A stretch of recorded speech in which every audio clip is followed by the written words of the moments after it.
എത്രയും സ്നേഹ ബഹുമാനമുള്ള ജോഷുവ പിതാവേ, വൈദികരെ, സന്യസ്തരെ, പ്രിയപ്പെട്ട അധ്യാപകരെ, മാധ്യമ സുഹൃത്തുക്കളെ, കാലാവസ്ഥ പ്രതികൂലമാണ്.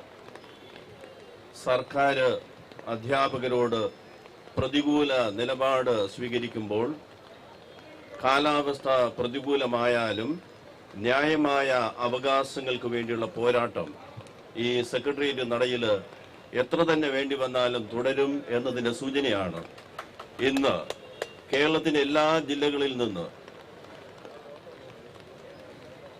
കേരള കാത്തലിക് ടീച്ചേഴ്സ് ഗിൽഡിന്റെ ആഭിമുഖ്യത്തിൽ ഇവിടെ സന്നിഹിതരായിരിക്കുന്ന ഈ അധ്യാപകരുടെ സാന്നിധ്യം. സ്നേഹ ബഹുമാനമുള്ളവരെ, നമ്മൾ വാസ്തവത്തിൽ ഈ സ്ഥിതിവിശേഷം പരിശോധിച്ചാൽ കാണുന്ന യഥാർത്ഥ പ്രശ്നം സർക്കാരിൻ്റെ ഒരു രീതിയിലുള്ള ശാഠ്യമാണ്. അതായത് നമ്മളാരും എതിരല്ല ഭിന്നശേഷി സംരക്ഷണ നിയമം നടപ്പാക്കുന്നതിൽ. മറ്റാരെക്കാളും കത്തോലിക്കരായ നമ്മൾ അത് നടപ്പിലാക്കുവാനായിട്ടുള്ള താല്പര്യവും അതിനുള്ള സന്നദ്ധതയിലുമാണ് എല്ലായ്പ്പോഴും. എന്നാൽ അത് പൂർണ്ണമായി നടപ്പിലാക്കിയ ശേഷമേ മറ്റ് ഒഴിവുകളിൽ നിയമിതരായവരുടെ ആ നിയമനം അംഗീകരിക്കൂ എന്നുള്ള നിലപാടാണ് ഇതിന്റെ യഥാർത്ഥമായ പ്രശ്നം. സത്യത്തിൽ ഇവിടെ നീതി നിഷേധം അതിൻ്റെ പ്രകടമായ രൂപത്തിൽ ദൃശ്യമാണ്.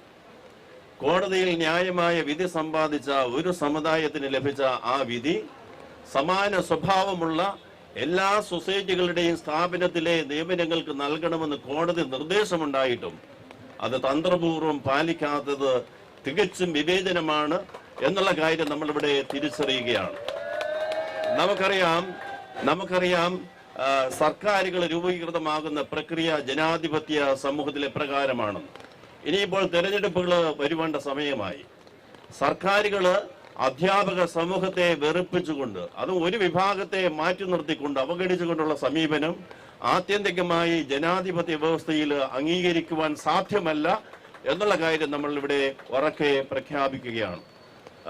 പ്രതികൂലമായ ഈ കാലാവസ്ഥയിലെ ന്യായമായ അവകാശങ്ങൾ എത്രയും വേഗം ബന്ധപ്പെട്ട അധികാരികൾ, സർക്കാർ സംവിധാനങ്ങൾ അനുഭാവപൂർവമായ നിലപാടെടുത്തുകൊണ്ട് എത്രയും വേഗം പരിഹരിക്കണമെന്ന് മാത്രം ആവശ്യപ്പെട്ടുകൊണ്ടും ഈ പ്രതികൂല കാലാവസ്ഥയിൽ ഇവിടെ സന്നിഹിതരായിരിക്കുന്ന എല്ലാവരെയും ഈ ധർണയുടെ പ്രതിഷേധത്തിന്റെ പ്രത്യേകമായ നാമത്തിൽ അഭിവാദ്യം ചെയ്തുകൊണ്ടും ഔപചാരികമായി നമ്മുടെ ഈ സെക്രട്ടേറിയറ്റ് മാർച്ചും ധർണയും ഉദ്ഘാടനം ചെയ്യപ്പെട്ടതായി പ്രഖ്യാപിച്ചുകൊണ്ട് എന്റെ വാക്കുകൾ ചുരുക്കുന്നു. നന്ദി, നമസ്കാരം.